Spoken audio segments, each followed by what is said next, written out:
Hey everybody, Lars here. We're at the halfway point. Big Bad Unit 3 is over. And today we're going to talk about the first half of the slides with Unit 4. And as you know, because I've described it before, the first half of the course is basically learning Python, and the second half of the course is using Python. So now we're going to go back and we're going to grab all of those computer science concepts that I extracted because I wanted you to learn without having to worry about them. Now we're going to add them back. And now with your Python skills, you're going to consider some of the things that we have to consider as undergraduate computer science students, which I know some of you are not. What happens in your first semester of a computer science education is you're going to take a class called Introduction to Computer Science. Now that's Intro to Computer Science, not Intro to Programming. Usually it includes learning that first programming language. For me, it was Pascal. Here at Rutgers, nowadays, it's Java. But we also want to teach computer science concepts along the way because it's not just learning how to program. We also want you to learn about sorting and searching, recursion, and the analysis of algorithms. And this is what happens. You go to university for that first semester and you start learning your first language. You do what you did, some simple data, some iteration and loops, solving simple problems, if-then, control structures, things like that. Then all of a sudden, we're sitting here in October, although it's late October. In October, you start looking at sorting, okay? You have lists, so imagine a list of numbers or a list of names, and you want to sort those names. So you start looking at ways you can do that, or sorting algorithms. And you're going to look at something called a bubble sort, and then you look at a J sort, and a quick sort, and a merge sort, and you start doing all of these sorts, and for the next 2 to 3 weeks, they become the bane of your existence. And as a 19-year-old student, you're like, what the hell is going on? Later, when you become an old dog like me, you realize that the reason you are looking at all those sorts is so that you could learn that all we're doing is sorting names and all we're doing is sorting numbers. But you can see there are efficient ways to do it, and there are ways that aren't so efficient, like a bubble sort, which just does a swap on every item. And then later when you're older, you realize, oh, okay, that's how they were leading into the analysis of algorithms to show that some things are efficient and some things aren't efficient, okay? And I always say it every time I go through this course, but I've got to pick my spots because I've only got 15 weeks in a regular semester, less in the summer. I've only got those 15 weeks to teach you the basics of an imperative programming language, and then a little bit about object orientation and a little bit about data structures, all in the furtherance of doing data science work. There's a lot of stuff to do. So I can't do everything that I want to do. So for that reason, luckily for you, we don't really code up a lot of sorts, and we don't do a lot of things like that. But I want you to be aware of them, and I want you to be aware of why they're important. There's really 2 reasons why they're important. They're important because originally, when you first become a student, they're a good way to convey algorithmic efficiency. And the second thing is you're going to learn when we talk about searching is that if I know my data is sorted, I can do some pretty powerful things. But I'm getting ahead of myself. Let's go through the slides for the sorting. I think I have them up around here. You get to see my boring calendar for 2 seconds. Yes, I can see the sorting hat. Let's bring that up full screen. Is that going to come up full screen for me? Yes? No? Maybe? Bueller? All right. Beautiful coffee. All right. Loading. Why is this taking so long? Always something. There we go. Okay. Like I just explained, I'm not going to make you code up a whole bunch of sorts, but I do want to go through the slides and let you know what's going on. Sorting is just taking a sequence of things, and remember, that's all lists are, that's all strings are, sequences, and putting them in order. Now, this can be numerical order or alphabetic order. It can be reverse, it can be forward, but it's got to be ordered so that you know what's in front of what along the line. There are many different sorts that we can use, and what I'm asking you to do is go to this website and take a look. You can actually watch them run with little graphics and learn the different ways that we can sort things. When you first get taught, because it's kind of easy to do, we teach students something called a bubble sort. And basically a bubble sort is called that because eventually things will bubble up to the top, because what you do is you take something and you compare it to the thing next to it. Is that thing bigger? Yes, switch it. That's it. And then you go down the line. But the thing is that you're going to have to go down the line for every single item in the list. So it's not the most efficient thing in the world. Then you're going to learn about insertion sorts. Go down the list till you find out someplace where it belongs, boom, drop it in. Then you learn about merge, which is like grab a whole bunch of different chunks, do the chunk, do the chunk, do the chunk, and then put the chunks together. Okay, so there's different ways to do sorts. Okay, I don't think there's anything worse. The least efficient sort on the planet is called the BOGO sort, which basically takes everything in the list and randomizes it. And the theory is that every now and again you're going to get a sorted list. So BOGO is terrible. The BOGO sort is the least efficient of all the sorts. Go to this site, check out some of the different sorts that we do. One good thing about Python, and and I've said it before, when you take a statistics class, you have to do that one problem. I'm talking about regular frequentist statistics. You've got to take a list of numbers and you've got to find their mean. And then you've got to go down the numbers and find the variance, and then the standard deviation, and then you got to do z-scores, and then you have to do confidence intervals and hypothesis testing, and you do all this by hand, and it makes you insane. And at the end of the thing, the professor says, okay, you know what, you're never going to have to do that again, because now you can go use SAS or SPSS or R to do that statistical work. It's like that with sorting in computer science. You are a computer science student in your first year at university, and you're going to bust your butt doing all those sorts. And then at the end you go, hey, guess what? You don't have to, because most languages have a sort waiting to be used. That's the case in Python, as you can see. Python uses a thing called the TIM sort, which is interesting because TIM sort is kind of new. It's only been around for about 20 years, which is new in computer science terms. But as you can see, you have a list with a whole bunch of numbers. You run a method called sort on that list. You're going to understand what a method is next unit. And boom, you've got a sorted list, as you can see. It takes the numbers and it sorts them numerically. Okay? Now, you can also have a list of names, and Python knows if you have a list of strings or alphanumerics to put things in alphabetical order. You can see I have my name up here and then a bunch of old Mets, and then when we sort it, you could see it sorted us alphabetically. Jacob, Lars, Travis, Ioannis. Okay? So if I have alphanumerics, Python knows, hey, I got alphanumerics here, I'm going to use alphabetic. Now we've got a problem, though. We know lists are strings on steroids, and the reason that is because A, they're mutable, and B, because you can mix and match data types. What if I take a list like that and I give it to Python to sort? What do you think's going to happen? Pregnant pause for you to answer the question yourself and learn. End of pause. You blow up because Python doesn't know what you want.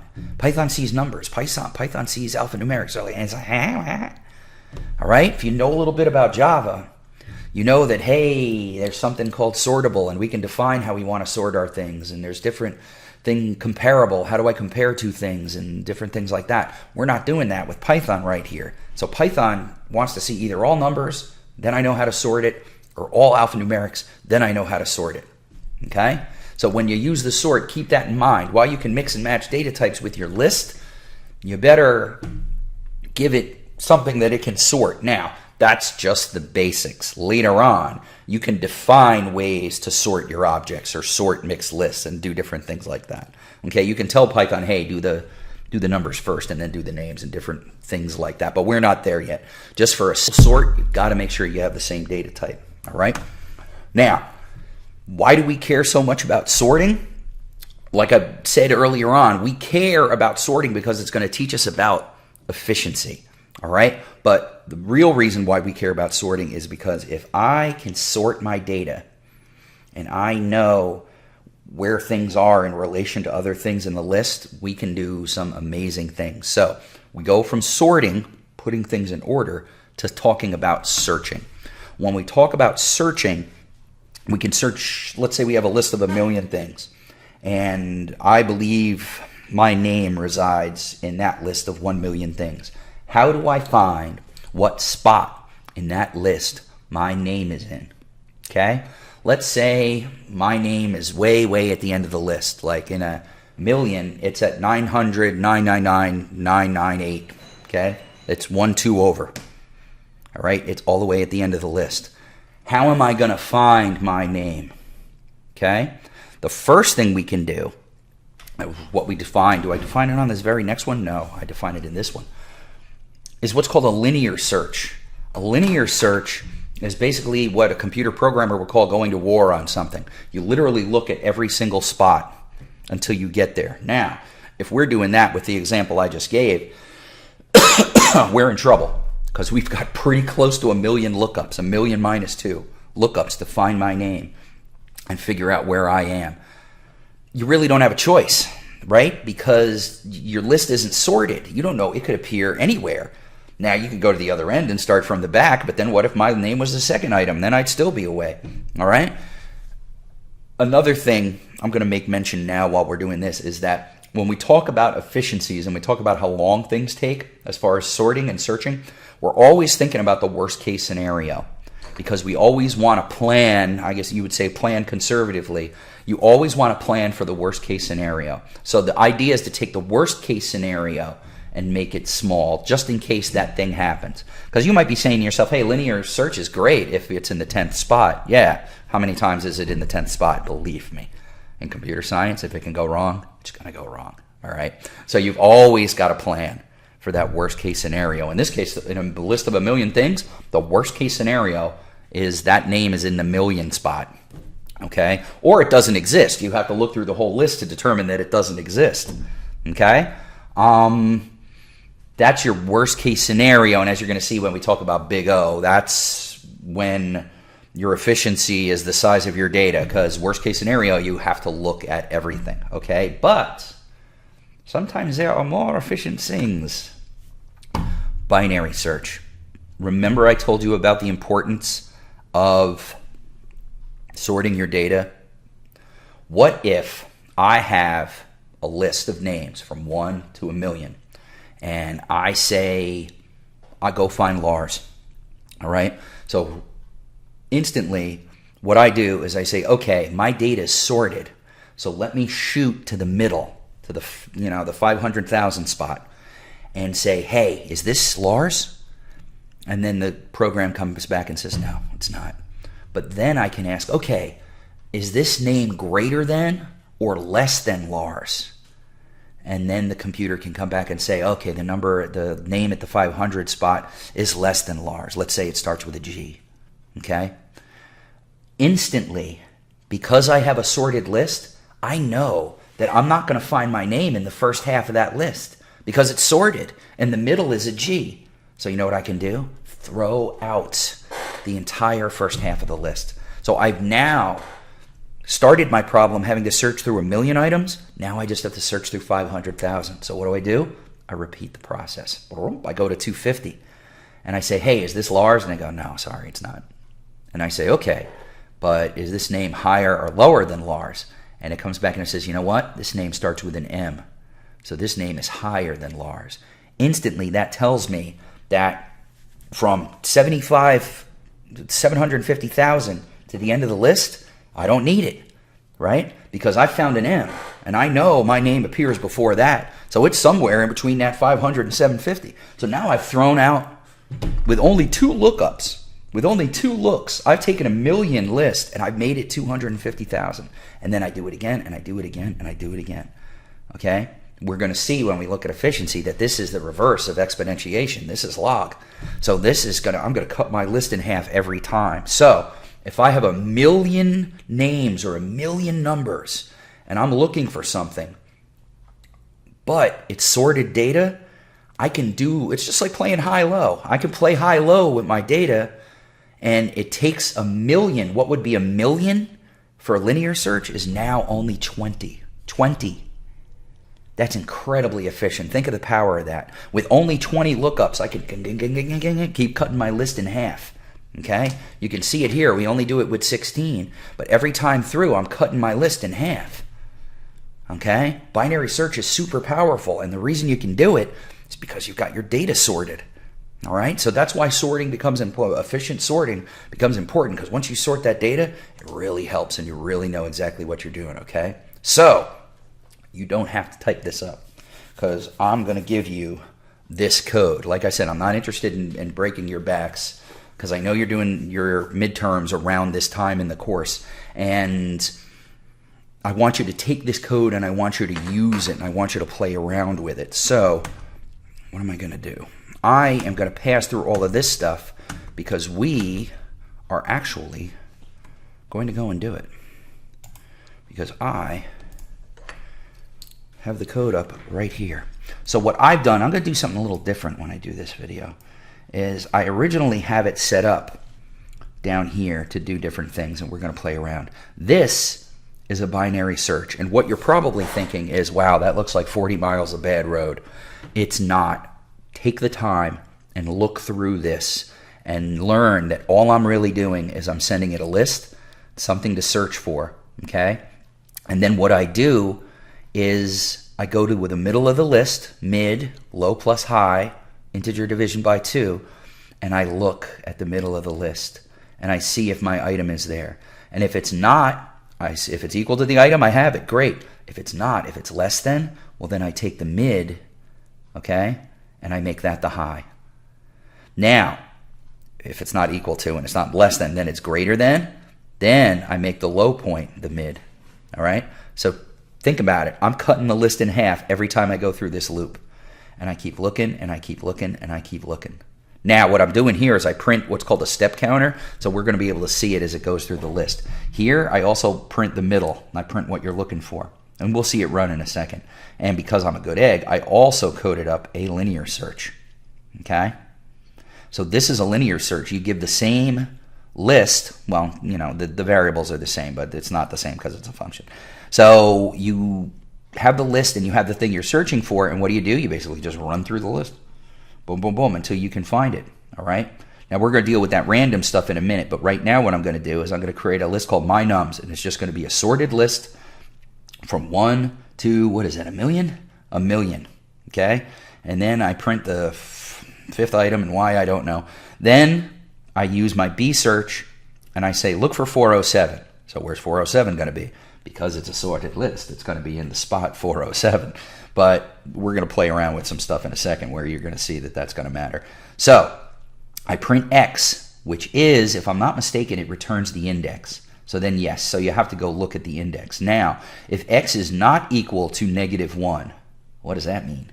Well, if you come up here and you look at my code, if you don't find the number, which means that that return isn't triggered, then you return a -1. If you return a -1, it means it hasn't been found. I think, do I do the same thing here? I do. I return a -1 if the number I'm searching for isn't found, because that's always a possibility, okay? So if not equal to -1 means that I have a number. So I print binary search, the number is found, and then I print it out with my X, all right? Then I come down here and I do the same thing with a linear search, all right? Now this is just doing a regular list from 1 to a million, so let's run it and see what we get. All right. Now, let me get this set up in a nice area so we can see it. You can see, well, I got to come over here. I print out 5, which makes sense. Think about it. Because I start at 1 when I do the list, right? Yeah. 1, 2, 3, 4, 5. So when I print 4, 0, 2, 1, 2, 3, 4, it's got to be 5. So that makes sense. Why I do that, I don't know, though. Let's get rid of it.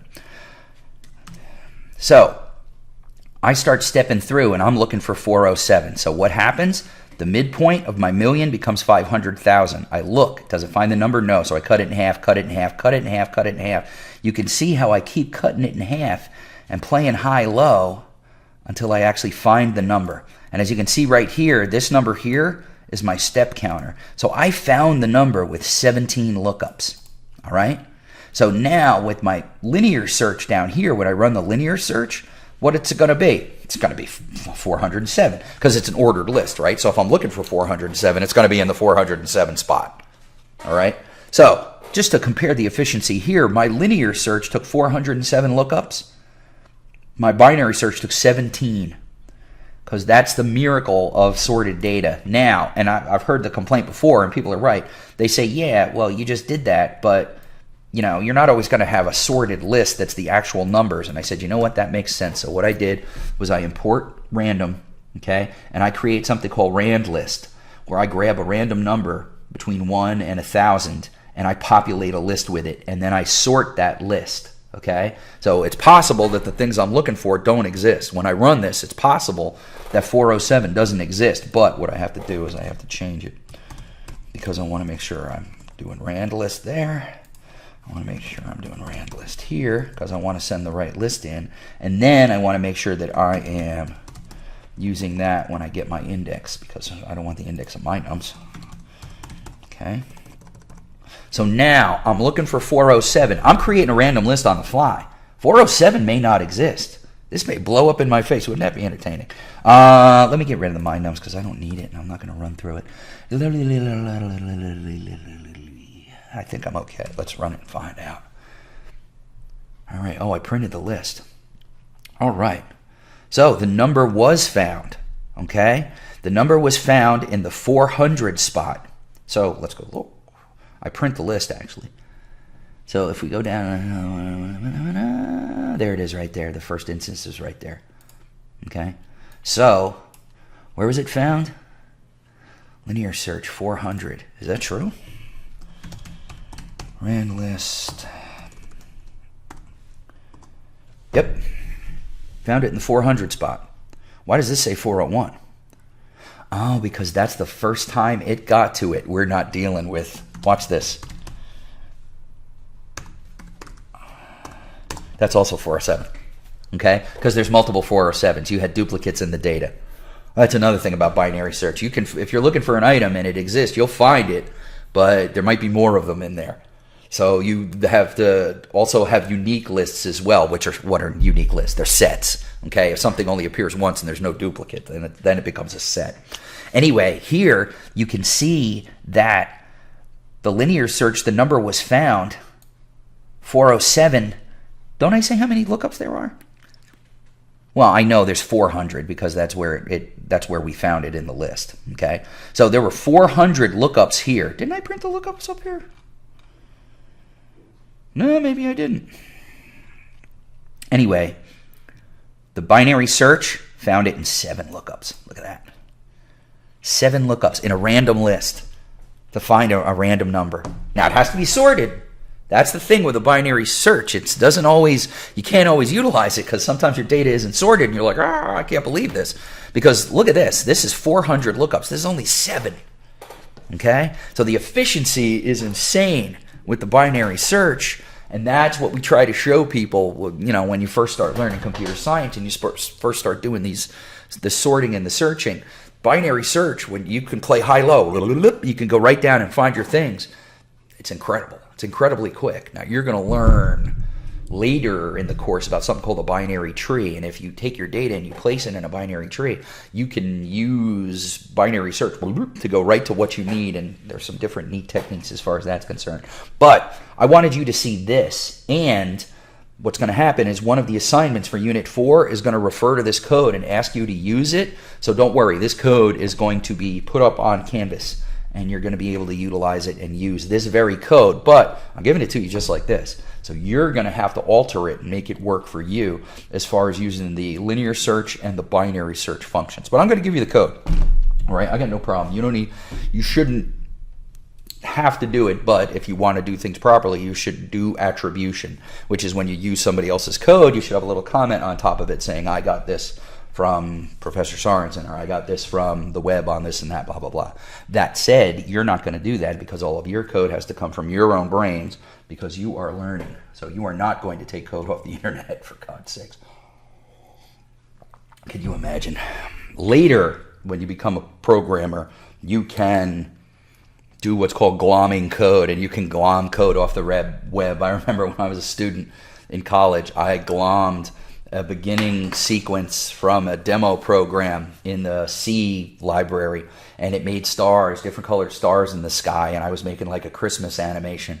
And I gave attribution in my code. I said, I grabbed this from the C demo, Borland C, whatever, blah, blah, blah. And my professor saw it and he said he was okay with it because he says as long as you give attribution, as long as you do that, and you make sure other people know that you're grabbing code from somewhere else, it's fine. It's almost like putting things in quotes when you write a paper. It's not plagiarism if you say, hey, this came from somewhere else and I'm quoting this person, right? That said, don't go get code to do this stuff and just say, hey, I found this code on the web. I attribute it to X, and then it's your homework. No. I attribute this to Stack Overflow. No, that's not what I'm talking about. Oh, I shouldn't have even brought it up. What a rabbit hole. My goodness. Anyway, you're going to have this code, so no worries. We're going to do one last thing before we get out of here. We're going to go back to the slides, okay? And let me go to present. Yay, it came right back to the spot. We're going to talk just for a quick second about Big O. Now, when you hear the term Big O, you might be like, what, Big O? What the hell is that? Okay? When I was a kid, I played basketball. So you say Big O to me, I think Oscar Robertson. He played for Cincinnati in college. Then he played for the Cincinnati Royals in the NBA in the 60s, and later the Milwaukee Bucks. He won a championship in 71. I digress. And then there's the anime show. I think in 98, Big O came out. So there's a whole bunch of things that Big O can mean, but when you hear a computer scientist or a computer programmer say Big O, what they're talking about is notation used by programmers to examine how efficient their algorithms are, based kind of on what their data is, and you're going to see what I'm talking about in a second. I think the O comes from order of magnitude, because as you look at Big O notation, and you can see, it's like if you had x to the fourth, x to the third, blah, blah, other thing. The Big O notation would just be x to the fourth. It would be the biggest magnitude of everything, because everything else is kind of inconsequential down the line once you find the biggest exponent in a polynomial and different things like that. So it's basically you want to find the magnitude of the thing. And as you look at different Big O's, as you can see here, I think I glommed this from Wikipedia, you can see the different efficiencies. If you have a constant, if something is the same every time, no matter what, based on your data, it doesn't matter what your data is, you're going to look, I hate this thing. Can I do X? If I do exit, is it going to go out? I don't want to. Anyway, because I want to use my mouse as a pointer. You can see, you can't even really see down here. O of constant is along the line, because it's always the same. It's the most efficient thing you can do because you're doing the same thing every time, okay? O log n, okay, is right down here. It's pretty close to the line. That's logarithm. If you remember your math from grade school, logarithm is the opposite of exponentiation. Okay? It's what binary search is. It's insanely efficient. Okay? Remember, if your n, or your population, or your search items is 1 million, okay, then log n is 20. All right? That's how many lookups you need to get in there and find what you need. That's incredibly efficient. And as you can see down here, it's super efficient. It's like right on the line. Linear search is O of n, because if you think about it, if you have 1 million items, what's your worst case scenario? 1 million lookups, because you want to look at all your data, right? So if you have to go to war or try every combination, you hear that about people who crack safes. They go to war. That means they try in every combination. Sometimes that's easy to do if you're a computer, because computers go super fast, but numbers get so big now with different security systems that you can't really go to war on things. It takes too long. Well, it takes too long for what we're going to talk about in a second. But O of n is basically, if I've got 1 million things, that's how many lookups I'm going to have. I'm going to have 1 million lookups at the end of the day. So the two examples we did right here, binary search and linear search, are right down here. And as things go, they're fairly efficient. You can see you have n squared and some other things. The worst case scenario, if you are a computer programmer, is right here. And that is what's called combinatorial explosion, or you get exponential and then you just get factorial, which just blows through the roof. N factorial is your worst case scenario, because if you think about it,